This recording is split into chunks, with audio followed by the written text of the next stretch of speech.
भाई जिसे आगे आना हो आगे आ जाओ। बात हम अपनी जानकारी में काम की बताने की कोशिश करेंगे, बाकी वो आपका इवेल्युएशन है कि आप उसे बेकार भी समझो या ना समझो। देखो, किसान का आमदनी का स्रोत फसल है उसमें, और फसल में मुख्य फसल गन्ना है। जहाँ चीनी मिल होती है वहां की मुख्य फसल गन्ना कही जाती है। ना आलू होता, ना धान होता, ना गेहूं होता। और गन्ना फसल में सबसे बड़ी दिक्कत एक ये है आज के टाइम में कि अब तक एक चीनी मिल पे 15-20 वैरायटी होती थी कुल मिला के। अब चीनी मिल के पास मुख्य रूप से एक वैरायटी है, वो भी 238, और वो भी है अर्ली। समस्या ये है कि किसानों का कहना है कि इसमें रोग और बीमारी ज्यादा है, और मेरा भी कहना है कि इसमें रोग और कीट का प्रकोप दूसरी प्रजातियों के मुकाबले में ज्यादा है। उसका कैसे बताऊं कि आप कहने लगो नहीं जी मेरा तो ठीक है। एक कहावत है, seeing is believing and learning by doing. देख के विश्वास करो और करके सीखो। आप कहते हो जी मेरा तो ठीक खड़ा, उसके में लगा दिया है। कोई कहे तो मैं उसी के खेत में जाके दिखा दूंगा, लेकिन मैं आपको दिखा दूं कौन कौन से रोग और कीट लगे हुए हैं, पहले उससे आप अवगत हो जाओ। क्योंकि यदि किसी के पास 238 के अलावा दूसरी वैरायटी है तो 238 के मुकाबले उन्हीं दवाओं में, उन्हीं खाद में उस वैरायटी की पैदावार ज्यादा होगी 238 के मुकाबले, तो उसकी पैदावार भी ज्यादा होगी और उसमें रोग और कीट का प्रकोप भी कम रहा होगा। अब रोग और कीट के बारे में मैं थोड़ा सा आपको अवगत करा दूं। जैसे ये गन्ना है और ये टॉप बोरर से ग्रसित है। टॉप बोरर की मुख्य पहचान है कि ये पत्ती में 3 समानांतर छेद का पाया जाना, और बढ़वार बिंदु, जो ये बढ़वार बिंदु है, इसका सूख के गल के टूट जाना। और इसमें क्या होता है, ये जो मध्यधारी है इससे एक यहां कीट अंडे देता है पत्ती की निचली सतह पे, और मध्यधारी से एक सूंडी इसमें घुस के अंदर पहुंच जाती है। और वो सूंडी देखते हैं मिल जाए तो, नीचे तो है नहीं, बीच में देखते हैं कहीं मिल जाए तो।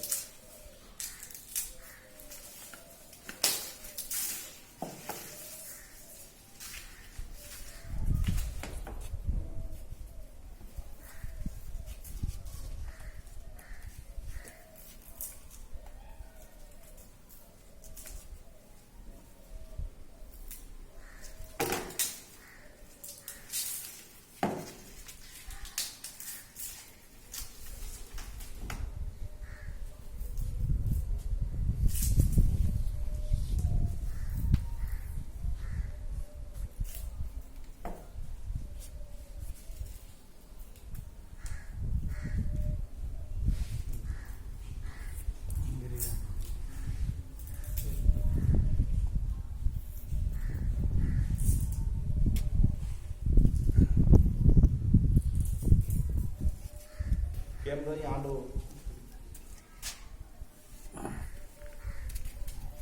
जूम करके लेना। ये सूंडी है जी, ये छेद करती हुई इसमें आ जाती है, और इसने निकलने के लिए भी अपना छेद बना लेती है। इसने अपना छेद बना लिया है निकलने के लिए। 4 स्टेज होती है इसकी। अंडा, अंडे से लार्वी जो ये है, इससे प्यूपा बनता है, उसमें पंख बन जाते हैं, और फिर पंखधारी कीट तितली बन के, अडल्ट बन के ये निकल के बाहर उड़ने लगता है, फिर से अंडे देता है। तो इस टॉप बोरर की 5 पीढ़ी तो कम से कम होती है नॉर्थ इंडिया में, लेकिन कभी कभी 6 और 7 पीढ़ी भी इसकी फसल में अटैक करती है। और इस बार 4 पीढ़ी, पहली, दूसरी, तीसरी, चौथी, 4 पीढ़ी ने अटैक किया है। यानी कुछ खेतों में तो लगभग 100% गन्नों में भी ये टॉप बोरर ने ग्रसित कर दिया है। और खेत, हर खेत में है, कम और ज्यादा तो हर खेत में। क्लियर हुआ जी ये?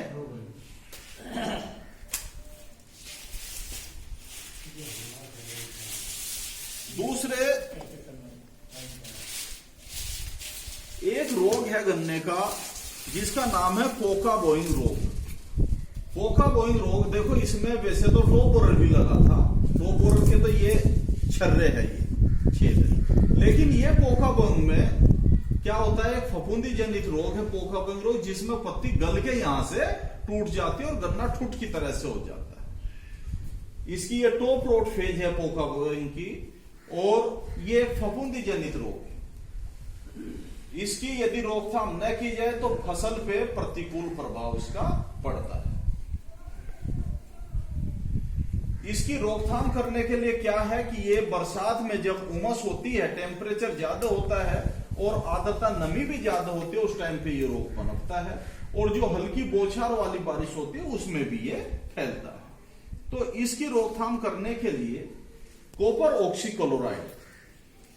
ऑक्सीक्लोराइड 400 ग्राम दवाई 100 लीटर पानी के हिसाब से घोल बना के आप स्प्रे कर सकते हैं। यानी 1 एकड़ में यदि आप 200 लीटर पानी का इस्तेमाल करते हैं तो 800 ग्राम दवाई का घोल बना के स्प्रे करते।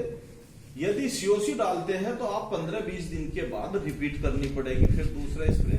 या दूसरी दवाई कोनिका आती है जिसमें कॉपर ऑक्सीक्लोराइड प्लस कासोवामाइसिन का एक मिक्सचर है, यदि आप उसका स्प्रे करते हैं तो 250 ग्राम दवाई 200 से 250 लीटर पानी में घोल के प्रति एकड़ की दर से स्प्रे करते, और 45-40 दिन बाद जरूरत पड़े तो दूसरे भी रिपीट कर सकते हैं। इससे पहले मेरे ध्यान नहीं रहा, ये टॉप बोरर के लिए भी मैं बता दूं, टॉप बोरर के लिए कुछ किसान अपनी समझ से और कुछ डीलर के दुकानदार के कहने से भी दवाई लगाते। देखो, कोराजन का एप्लीकेशन करना थोड़ा सा मुश्किल तो जरूर है, लेकिन यदि कोराजन को अप्लाई करते आप सही तरीके से तो इसका सही इलाज कोराजन ही है। 150 मिलीलीटर कोराजन 400 लीटर पानी में घोल बना के प्रति एकड़ की दर से उसे ड्रेंचिंग करे। गोल धार से आप मोटी धार से ड्रेंचिंग करते जाए।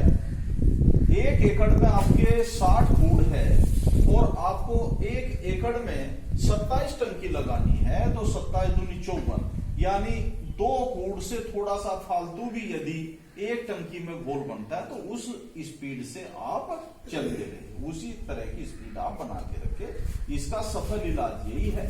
जिस खेत में पत्ती फैल रही है उसमें आप फटेरा भी लगा सकते हैं, उससे भी ये कंट्रोल हो सकता है, लेकिन ज्यादा कारगर कोराजन है, दूसरे नंबर पर फटेरा है। यदि किसी किसान के पास कोराजन लगाई हो 38 में भी और दूसरी वैरायटी में भी, तो दूसरी वैरायटी में ये कीट का प्रकोप 38 के मुकाबले में कम होगा, क्योंकि ये वैरायटी बहुत ज्यादा ससंजब है। एक 238 में इस तरह का भी रोग दिखाई दे रहा है। ये 38 का गन्ना ही है, इसे सरकंडा ना समझे। गन्ना बारीक है, पतला हो जाता है, बढ़वार लेता है, और इसके अंदर से मुझे उम्मीद है कि काली कमची, काली कोड़ा निकलने के भी चांस है।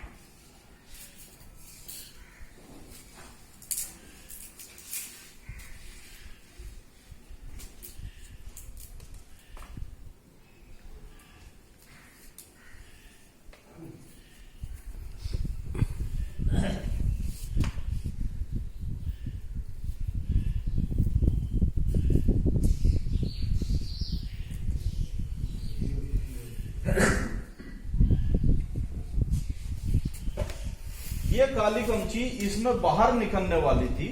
आम आदमी इसे बाहर निकलने के बाद ही देख के समझ पाता है। इसे कहते हैं गन्ने का इसमट या कंडवा रोग। ये भी इस वैरायटी में पनप चुका। इसकी पहचान आप जब काली कमची निकल जाएगी तभी करेंगे। इसका क्या होता है कि इसे आप ध्यान से देखो, सिल्वर कलर की झिल्ली से ये जो काले स्पोर है ये ढके हुए हैं।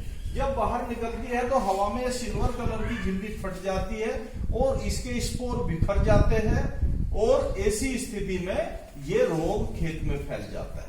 यदि 4 गन्नों में ये रोग है इस बार, अगले साल 400 में कम से कम ये रोग मिले। इसका कंट्रोल दवाई से करना तो बड़ा मुश्किल है, लेकिन इसका सबसे पहले रोगी का उन्मूलन करना जरूरी है। जहां आपको इस तरह के रोगी कल्ले या गन्ने दिखाई दे तो उन्हें, जिसमें बाल नहीं निकली है, विप नहीं निकली, उनको तो बिना विप निकले आप काट के नष्ट कर दे, और जिनमें विप निकल गई है उनको प्लास्टिक पॉलीथीन के बैग से ढक के कवर करे और उसको वहां से पकड़ के ऐसे प्लास्टिक बैग ऊपर से डाला और यहाँ से पकड़ा, उसे उखाड़ के और जहां गन्ने का खेत ना हो वहां डाल के जला दो, तभी इसका कंट्रोल किया जा सकता है।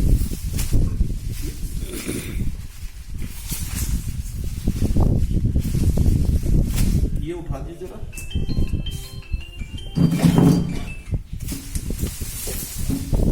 यही नहीं कि एक गन्ने में रोग मिल गया, पहले तो हम जल्दी में थे, हमारे पास फोन भी जा रहे थे और हमें कितना टाइम मिलता है, पूरे क्षेत्र में घूमना है।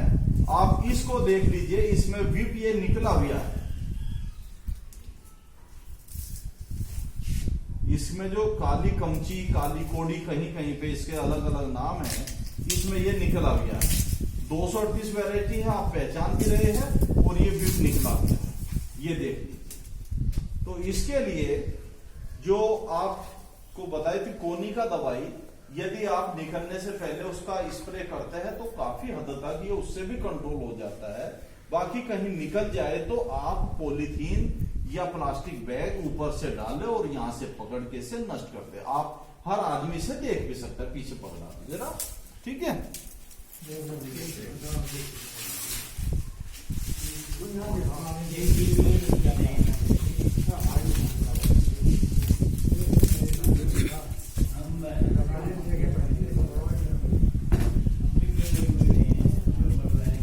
ये आप देख लीजिए, ये पोका बोइंग का ही वो है कि पटवार कभी चल जाते, कभी रुक जाते, इसकी पटवार मेमोरी फुल हो रही है काफी दिनों से, अब ये थोड़ी सी चलने की उस पे आई।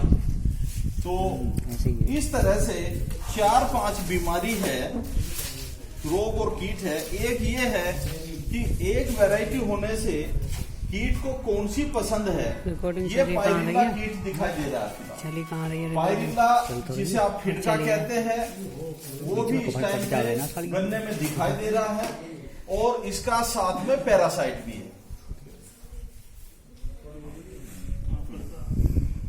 इसके फिटका के अंडे, फिटका को लाना बिना उसके नेट के संभव नहीं है, और इस तरह से इसका एक पैरासाइट मिलता है, ये सफेद ककून के अंदर रहता है, ये भी इसकी संख्या को कंट्रोल करता है।